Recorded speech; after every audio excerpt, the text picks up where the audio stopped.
Hello everyone, it is 4 a.m. and of course I am awake because why wouldn't I be? Today we have a bit of a, I guess, a smaller update, but we do have the finally we have an official release or preview of Liia, who is the new cute maid. You could see her at the top right over there. Very cool, very cute. Alongside Tamarin, Maid Chloe, and Rima, who is a girl by the way. Anyways, point being, we have this new content update. Let's take a look. And also, I am going to give a bit of a PSA.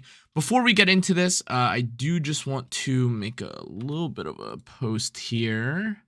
I believe there was just an official update very recently to the special summon thing. I don't know if I even know where it is. Is this it? Okay, yes. Before we get into the patch, I just want to make a final I guess a final PSA. The 4 and 5 star or the Mystic custom banner that we weren't sure about has finally been confirmed to just be the typical one. I don't know how 2 rounds of revisions and checking from the English localization team, I guess, managed to pass through it. But it has finally been determined that the upcoming Mystic banner that's going to be on the 29th, I believe, only includes heroes outside of the past 6 months. In other words, if you are before, or if you were released before Moonlight Shu or Urban Shadow Shu, you were eligible to be put on this banner. If you were after that, or if you were after that period, you were not available or you're not eligible to do so. Just wanted to give a bit of a, a PSA because sometimes these things get updated and people aren't aware of it. Just want to make sure that you guys understand. There's, I think still similarly, there is still no coin or, pity system like that. I believe it's just limited to the Mystic banner. Just wanted to make that PSA. Back to the patch. So a couple of the characters that we've kind of seen, it's Liia and she looks great. I'm going to mute this. Oh, actually. The new member. Okay, I kind of want to see her voice. I apologize. Hold up. I'm Liia. The new member of Miracle Maid Kingdom. This again. I can't take it anymore!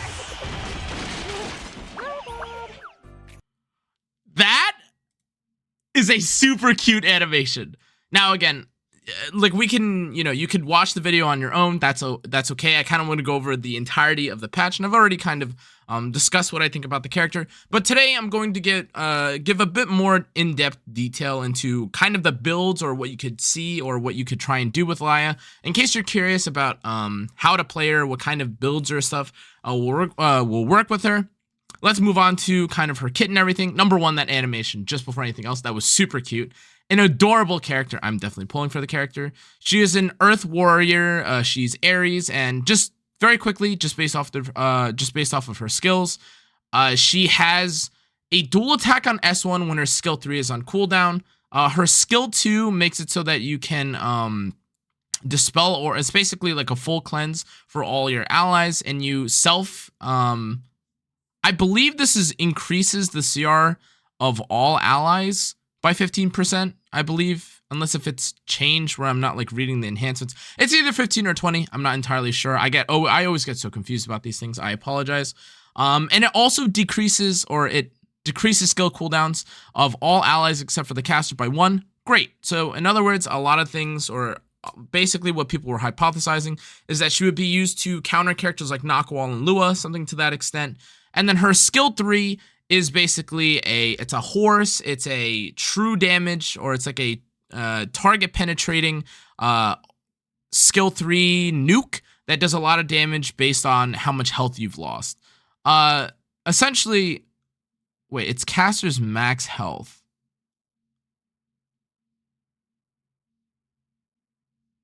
Am I reading that right? It's caster's max health. So if I'm not mistaken, basically, do you need souls or something? I didn't get to read this in its entirety. I apologize. Okay, I completely forgot. I was gonna say, there's no way you just have Dark Corvus skill 3 from the beginning. It's like, cause like Dark Corvus has like a horse or like a big nuke, but he needs to get hit. And I was trying to figure out the gimmick. In any case, basically the way that this character works is that after she gets hit a couple times, kind of like a Dark Corvus, she has access to her skill 3 and she could one-shot most things. I believe the damage ratios are pretty comparable. But long story short, the idea behind Liia is that you want to skill 3 to clean up anything or to one-shot some like really, either evasion characters or like very annoying and difficult to handle characters. And while that's on cooldown, you still have the utility of, again, being able to spell debuffs from everyone or being able to, decrease your skill or decrease skill cooldowns. So if you have to punish people that are trying to pick Liia into Liia, because, Liia is very often, or Knockwall is sometimes picked into characters like Sage Ball and stuff like that, and they're pretty much countered. That isn't really the case for this character though, just because again, number 1, I believe at the start of her turn, she decreases all skill cooldowns by 1, which is obviously nice, and it gives you access to your skill 2 no matter what. Unless if you get Faith Athletica S3'd or, you get multi-turn reset. But in any case, she has a lot of utility even off of her turn. So she is definitely supposed to be a little bit of a hybrid between something like a cleanser while also being like a Dark Corvus. Very interesting concept, very cute kit. I think the dual attack is going to be a lot more impactful than people think. So what I'm thinking is that people are probably going to build her one of two ways. Either they're going to build her pretty fast with high HP, maybe a little bit of ER. She doesn't really seem to need any effectiveness from what I could tell. She has literally no debuffs, if I'm not mistaken. So it's just going to be an ER build. And there isn't even a little bit of coping, like you might need like some effectiveness for Lethe if you want to, be able to do debuffs and frostbite, etc.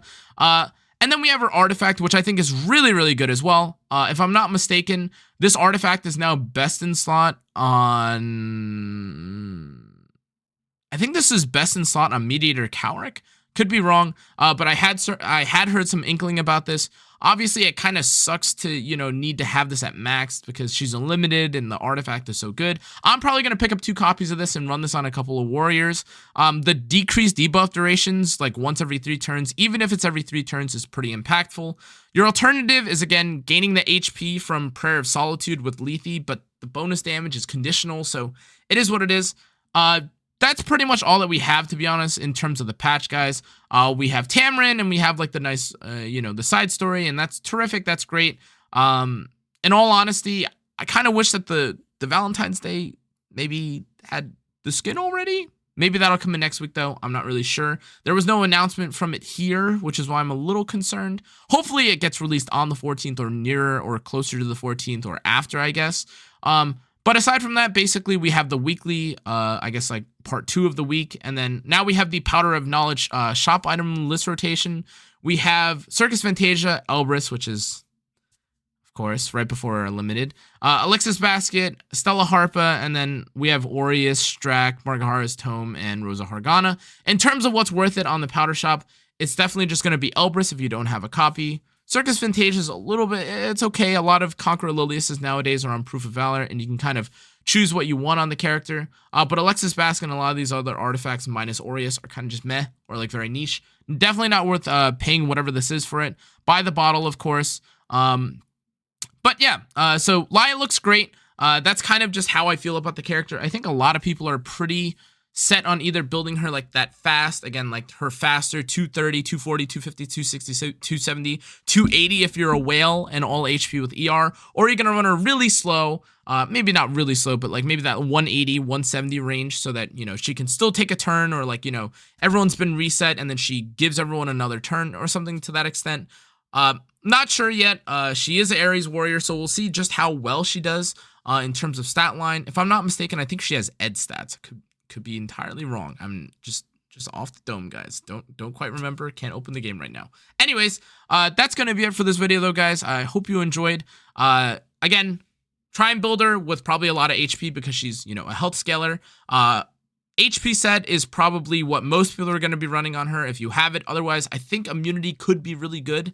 Not that you really get punished by Liia anyways, but sometimes you don't want to get Flan Death Broken and stuff like that, and it's kind of a mess, and some people might try to use her as like your all-in-one answer to Liia, and it's kind of tough if you can get, if you get randomly debuffed.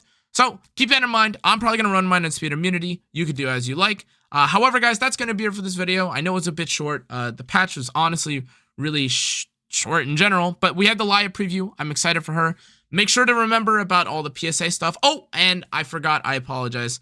This is the last thing I wanted to mention. For Ancient Inheritance, if you didn't know what's going on right now, do not use Vampiric Touch, or do not apply Vampiric Touch to the boss. I believe the floor boss for floor 1 will like steal the buff, or like throw the buff back at you or something like that. Basically, it's negative, and I don't know if it's intended or not, but it heals back up the boss, which is ridiculous. I don't know if that's really how it's supposed to work, but that's ridiculous. Don't use this artifact, or don't have that effect, guys. I'm telling you, don't do it. This is your PSA. Anyways, thanks again, guys, for everyone watching. Make sure to check out the rest of my socials. Make sure to like, comment, turn on the notification bell, subscribe, all that jazz. Thank you so much. I'll see you all next time. I'm gonna go get maybe half a night of good sleep. Adios.